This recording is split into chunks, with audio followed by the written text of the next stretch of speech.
இந்த உலகத்துல பிறந்த ஒவ்வொருத்தருக்கும் ஒவ்வொரு குணம் வந்து இருக்கும். அந்த குணத்தை வந்து நம்ம எப்பவுமே வந்து மாத்திக்கவே கூடாது. அது நல்ல குணமா இருக்கலாம், கெட்ட குணமா இருக்கலாம். ஆனா நல்ல குணம் வந்து யாருக்கு இருக்கிறதோ அவங்க வந்து எப்பவுமே அந்த குணத்தை வந்து விட்டு கொடுக்கவே கூடாது.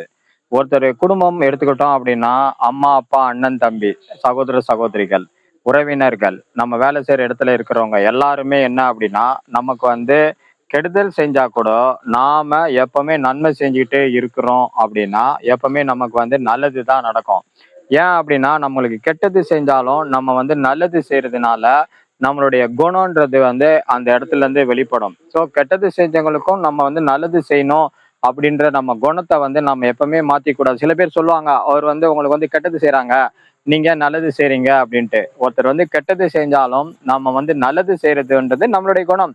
கெட்டது செஞ்சுறது வந்து இன்னொருத்தருடைய குணம். ஸோ எந்த ஒரு காலகட்டத்திலயும் நம்ம வந்து கெட்டு போனோம், நம்ம வந்து அழிஞ்சு போனோம், நம்ம நல்லா இருக்கக்கூடாது அப்படின்னு நினைக்கிறவங்க இருந்தா கூட, நம்மள வந்து அழிக்கணும்னு நினைக்கிறவங்க இருந்தா கூட, நாம வந்து சரி அவங்க எப்படியோ கெட்டு போறாங்க என்ற நிலையை விட்டுவிட்டு, நாம எப்பொழுதும் எந்த நிலையிலும், எந்த காலகட்டத்திலும், எந்த சூழ்நிலையிலும், எந்த கஷ்டம் ஏற்பட்டாலும் நாம நல்லது செய்ய வேண்டும் என்ற குணம் நமக்கு இருக்குமேயானால், அந்த குணத்தை நம்ம வந்து தொடர்ந்து செஞ்சுக்கிட்டே இருக்கும். அப்படி வந்து நம்ம தொடர்ந்து செய்து கொண்டே இருப்போமேயானால், அது நம்மையும், நம்முடைய குடும்பத்தையும், நம்முடைய சந்ததிகளையும் அனைத்தையும் காப்பாற்றும் அப்படின்றத நம்ம நினைவில் வைத்துக் கொண்டோம் என்றால், நமக்கு கெடுதல் செய்தவர்களுக்கும் நாம் எப்போதுமே நாம் நன்மையே செய்து கொண்டிருப்போம்.